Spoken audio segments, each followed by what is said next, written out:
Tal? Buenos días, buenas tardes o buenas noches, según corresponda. Vamos a hablar ahora de la clase que quedó pendiente, que es el tratamiento de EPOC, de asma. Y bueno, quedó pendiente, como dijimos en subir en el video, la farmacología del asma y del EPOC, ¿sí? Acá no vamos a hablar del detalle, el tratamiento, el mecanismo de acción de la droga, simplemente las indicaciones la misma. Y si bien sí, ya en la clase de farmacología viene el mecanismo de acción de cada una.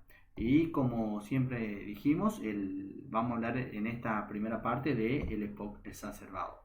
Siempre dijimos que hay que tratar de definirlo, donde la enfermedad pulmonar obstructiva crónica se va a definir como una enfermedad prevenible y tratable, caracterizada por una limitación persistente y habitualmente progresiva al flujo aéreo.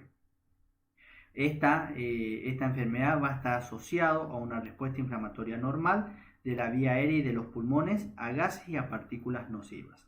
Las exacerbaciones y las comorbilidades que el paciente va a tener contribuye a la severidad que presenta cada paciente, ¿sí? Dijimos que el diagnóstico del EPOC, hay un diagnóstico clínico, sobre todo lo que respecte a bronquitis crónica, y un diagnóstico anatomopatológico, que es lo que va a corresponder al enfisema, ¿sí? La definición de lo que nos trae acá es lo que corresponde al EPOC exacerbado, ¿sí? Donde va a haber un aumento de la tos crónica va a empezar a aumentar, las expectoraciones van a aumentar también, o va a haber un cambio en las características de las mismas, el grado variable de disnea y una disminución significativa y progresiva al flujo aéreo respiratorio, donde la crisis hay una incapacidad aguda del pulmón para mantener una adecuada oxigenación en sangre. Como dijimos, el diagnóstico de insuficiencia respiratoria es un laboratorio totalmente bioquímico, en el cual corresponde a una PO2 menor a 60, una PCO2 en realidad mayor a 45, y bueno, en el EPOC tomamos de importancia mayor a 50. Este tipo de insuficiencia respiratoria puede ser de tipo 1 cuando es hipóxica, o sea una PO2 menor a 60 pero no hay alteración del dióxido de carbono, y de tipo 2 cuando es hipóxica e hipercárnica, ¿sí? Siempre dijimos que hay factores que van a precipitar este cuadro que es crónico, ¿sí? Esas exacerbaciones que va a causar la insuficiencia respiratoria puede ser, y es la mayoría de las veces, son infecciones respiratorias, enfermedades cardíacas, drogas, tanto drogas ilícitas como también está aclarado acá, y bueno, estamos en Argentina lamentablemente, muchas veces ese cuadro de exacerbaciones por abandono del tratamiento, puede ser por olvido del paciente, por negligencia del paciente, como también el contexto socioeconómico tiene mucho que ver, y aunque lo miremos para otro lado, es así en Argentina, y a veces son drogas bastante caras, en el cual el paciente no está al alcance de poder comprar. Algún tipo de embolia pulmonar, cirugías, inclusive las cirugías menores, algún tipo de ruptura de bulla como un neumotórax, ocasionando fatiga muscular y respiratoria, ¿sí? Entonces, las exacerbaciones del EPOC son definidas como un empeoramiento sostenido en la condición del paciente, que va más allá de la situación estable y sus fluctuaciones diarias que requiere el tratamiento adicional, donde las manifestaciones clínicas consisten en un incremento de los síntomas habituales, aumento de las expectoraciones, de su purulencia y disnea. La causa que lo va a desencadenar más comúnmente son las bronquitis agudas, generalmente secundarias a los procesos infecciosos canaliculares, bacterianos o virales, ¿sí? Y hay para esto, cuando el factor precipitante descompensa mucho al paciente, hay criterios que van a llevar al ingreso a unidad de cuidados intensivos, como la disnea severa que no responde al tratamiento inicial, confusión, fatiga, movimiento paradojal del diafragma. Este último nos guiamos antes por la mecánica respiratoria hoy en día, ya con el ecógrafo, miramos el movimiento del diafragma y bueno, podemos ver ya inclusive antes de que llegue la fatiga, como ese movimiento paradojal se encuentra presente y bueno, es una condición también para el ingreso a cuidados intensivos, ¿sí? La hipoxia persistente o agravada a pesar de la administración del oxígeno, la acidosis severa y el requerimiento, bueno, de asistencia respiratoria mecánica. Este último no necesariamente intubación orotraqueal, con la necesidad de BNI, ¿sí? ¿Qué es lo que dice la guía de hipoxia exacerbado en el GOLD 2019? ¿Sí? Donde la actuación de la exacerbación del EPOC lo va a clasificar en leve, moderada o grave. Las leves basta con la administración de broncodilatadores de acción corta y por lo generalmente una acción que lo realiza el paciente, que lo va a realizar el paciente en el domicilio o se realiza en la atención primaria. La moderada, además del requerimiento de antibióticos y glucocorticoides orales, y grave requiere la hospitalización y visita a unidad de atención a demanda. La leve se va a caracterizar por una frecuencia respiratoria entre 20 a 30 por minuto, sin requerimiento de los músculos respiratorios accesorios, sin alteración del estado mental, donde la hipoxemia mejora con la administración del oxígeno en 28 a 35% sin aumento de la PCO2. La moderada, en cambio, ya hay un cuadro con insuficiencia respiratoria pero sin riesgo vital. La frecuencia respiratoria va a aumentar a mayor de 30 por minuto. Comienza el uso de músculos respiratorios, sobre todo principalmente los esternocleidomastoides, sin alteración del estado mental, y la hipoxemia va a mejorar con la administración de oxígeno entre el 25 y el 30%, con máscara de tipo Venturi. La PCO2 se encuentra aumentada en un valor entre 50 a 60. Sin embargo, la grave ya hay un riesgo vital, la frecuencia respiratoria se encuentra mayor a 30 por minuto, ya hay uso de más músculo accesorio, aleteo nasal, expiración, boca del soplador de botella, alteración de la conciencia, alteración del estado mental. Si ponemos en la valoración de lo que sería el Q-SOFA, se encontraría ya con un Q-SOFA de 3 puntos. El cuadro de hipoxemia no va a mejorar con la administración de oxígeno con máscara Venturi o requiere una FiO2 mayor al 40 o 50%. La PCO2 va a aumentar en relación al valor inicial a mayor de 60 milímetros por mercurio, y ahí la mayoría de las veces hay una presencia de una acidosis respiratoria. El tratamiento, hay tratamiento farmacológico y no farmacológico, ¿sí? Como dijimos, en este primer apartado, ¿sí? Como método 1, siempre vamos a tratar de ver y de buscar cuál es la causa que lo ocasionó, ¿sí? La mayoría de las veces con la anamnesis de esto logramos ver que cuál pudo haber sido el factor desencadenante, ya sea el abandono de la medicación, la sobreinfección, como dijimos, en la mayoría de las veces está apuntado a eso, mejor dicho, la sobreinfección de características viral o sobreinfección de características bacterianas. Entonces, como primer medida de lo que vamos a hacer, el enfoque terapéutico consiste en el tratamiento de la causa que lo va a desencadenar, ¿sí?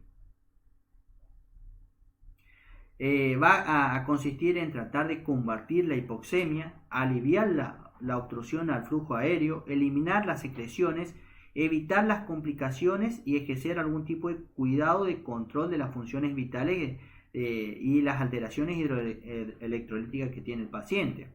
También puede ser necesario asistir a la asistencia ventilatoria mecánica si no se puede reducir la hipercapnia que tiene el paciente y bueno, disminuir la fatiga. Dijimos que hay medidas farmacológicas y no farmacológicas. Lo que podemos poner acá a primer medida es el aporte de oxígeno. El oxígeno termina siendo un fármaco, termina siendo una droga al fin y al cabo, que si en dosis excesiva puede ser también contraproducente.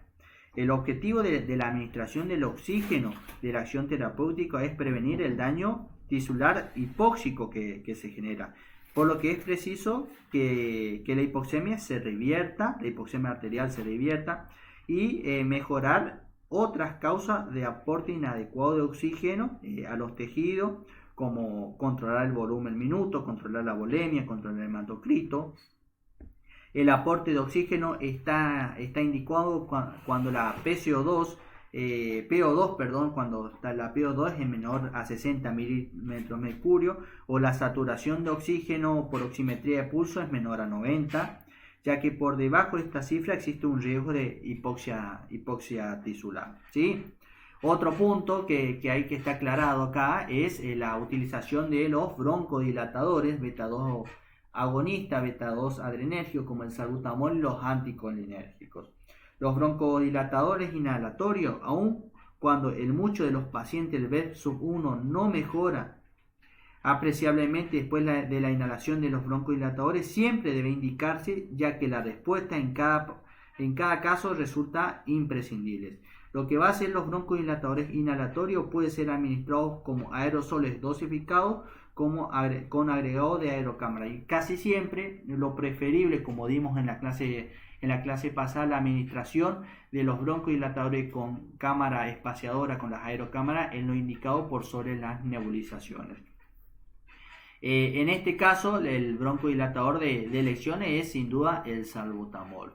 Asociado y al mismo tiempo se puede entregar los anticolinérgicos como el bromuro de hipertropio, también de preferentemente con que sea presurizado, y bueno, si no tenemos y contamos con nebulizaciones, 20 gotas de hipertropio y 20 gotas de salbutamol para la administración en forma nebulizada a 8 litros cuando administramos con oxígeno, ¿sí? Un punto más a tener en cuenta en este caso son los corticoides. La administración de los corticoides por vía intravenosa es recomendable en las exacerbaciones del EPOC, donde hay 6 estudios que han confirmado más rápida la mejoría del BSU-1 y la PO2. Periodos de internación más breve, y también hubo una disminución de los fracasos al tratamiento, ¿sí? Una dosis de prednisona de 40 a 60 miligramos día o su equivalente parece ser razonable, y no se ha comprobado la superioridad de dosis si aumentamos. La vía oral intravenosa ha sido en ambos casos eficacia y no han podido ser comparadas entre sí. La mayoría de las veces preferimos la administración endovenosa debido al estado del sensorio que tiene el paciente, pero si podemos administrar vía oral no es una contraindicación. Asociado a esto, agregamos también el budesonide como un corticoide inhalado que se puede administrar conjuntamente con los broncodilatadores. Y sin duda, como dijimos, que una de las principales causas de la exacerbación del EPOC son los cuadros infecciosos, realizar una radiografía o una tomografía de tórax, o si el paciente está descompensado no lo podemos trasladar, realizar la ultrasonografía, donde si es un EPOC puro, por llamarlo de una forma, en donde tenemos un EPOC en el cual es solamente exacerbado y no presenta un cuadro de neumonía, vamos a ver un pulmón hiperinsuflado, en el cual vamos a mirar la ultrasonografía, vamos a tener la presencia de líneas A con deslizamiento pleural, y podemos encontrar algunas líneas tipo B, pero aisladas, de carácter no significativo. Si el EPOC se encuentra asociado a una neumonía que lo va a desencadenar, que lo va a descompensar, vamos a encontrar evidencia de líneas B en un sector determinado del tórax con el restante de líneas A. Y bueno, si esa neumonía ya se encuentra avanzada y ya se encuentra hepatizado de mayor carácter, podemos encontrar el pulmón hepatizado, la evidencia de consolidación del pulmón con broncogramas aéreos, sobre todo dinámicos, algún tipo de derrame pleural también. El antibiótico de elección sin duda son las penicilinas con inhibidores de la beta-lactamasa. Por vía oral la amoxicilina clavulánico, endovenosa la ampicilina surfactán cada 6 horas, asociado a los macrólidos en los pacientes como la claritromicina vía oral, ¿sí? O endovenoso también, 500 miligramos cada 12 horas. Sin duda, hay que ayudar a estos pacientes con la administración de mucolíticos, el ACMUC, la N-acetilcisteína, 600 miligramos cada 12 horas en las primeras 48 horas para aumentar la expectoración, poder romper esos puentes de sulfuro de la mucina y así las cilias que puedan eliminar más fácilmente. La profilaxis, no olvidarse, la profilaxis, medidas antitrombóticas, la protección gástrica y la dieta es fundamental.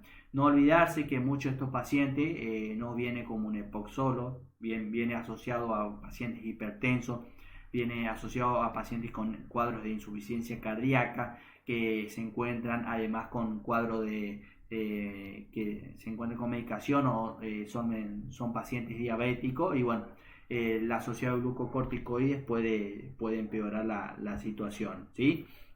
Como los pacientes cardiópatas también, los pacientes cardiópatas se pueden encontrar con un cuadro de insuficiencia cardíaca, entonces vamos a tener además sobrecarga de volumen y bueno, hay que hacer el manejo hemodinámico de estos pacientes.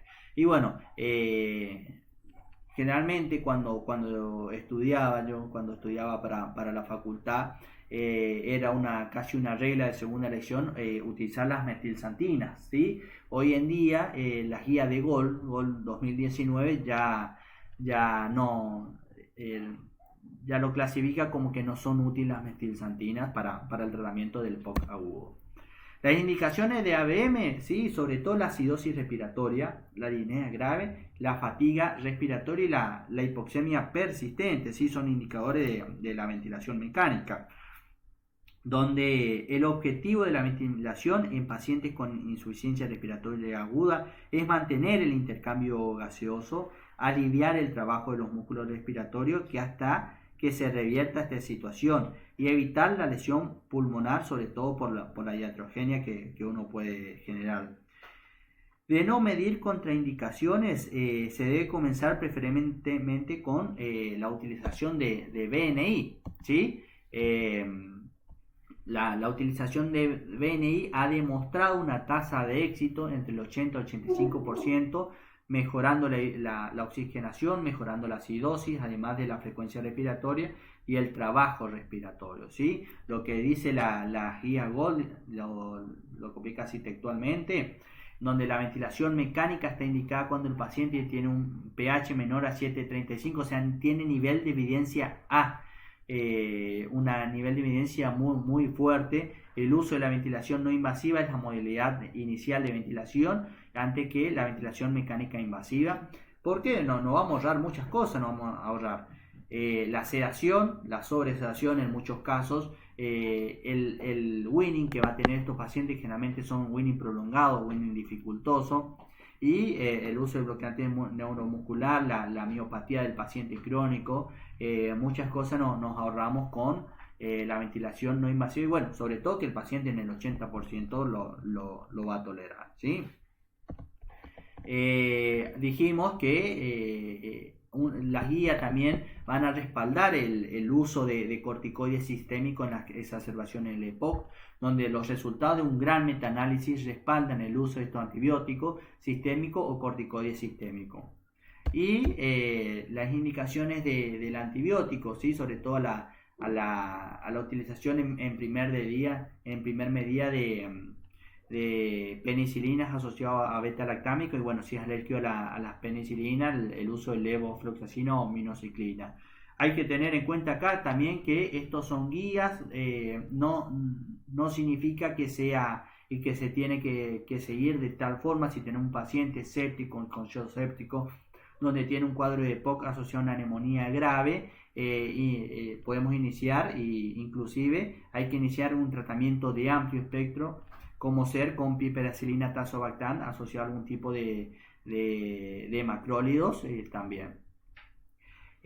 Otra cosa que quiero aclarar acá es, como dijimos, el manejo del paciente, vuelvo hacia atrás, el manejo del paciente no solo consiste en las medidas farmacológicas. El manejo del paciente significa que vamos a recibir al paciente, le vamos a aportar oxígeno, vamos a hacer, mientras que vamos haciendo la reanimación inicial, del aporte de oxígeno, el uso de broncodilatadores, hacemos la anamnesis, realizamos una radiografía de tórax, una ultrasonografía o una tomografía, depende del contexto y el medio que nos encontremos. Vamos a pasar después el paciente a solicitar laboratorio, un laboratorio de rutina con gases. Por favor, cuando piden los gases, siempre con cloro y lactato para poder hacer la valoración del paciente, ¿sí? Bueno, esto es todo. No me voy a meter ahora a hablar justamente de ventilación mecánica en paciente EPOC, en las exacerbaciones del EPOC, pero bueno, vamos a dejar eso para las próximas clases. Lo que quiero tocar otras cosas acá, que muchas veces las complicaciones, sobre todo de la ventilación mecánica, tiene efecto no deseado que va a comprometer la vida del paciente. La incidencia del daño inducido por la ventilación asociado a la sobredistensión y el compromiso hemodinámico, por ejemplo, los barotraumas que puede generar. Una complicación no infrecuente es la debilidad muscular prolongada en pacientes que han recibido bloqueante neuromuscular, y la administración sistémica corticoide podría potenciarlo. O sea, hay que tratar de compensar al paciente, evitar la asistencia respiratoria mecánica. En primer medida, si no podemos evitarlo, está indicado la asistencia ventilatoria mecánica en modo no invasivo como en primer medida. Tampoco el evitarlo a toda costa y prolongar el estadio del paciente en el estado hipóxico e hipercápnico, y bueno, después las consecuencias son peores, ¿sí? Espero que les haya servido. Nos estamos viendo en la próxima clase de lo que sería asma agudo.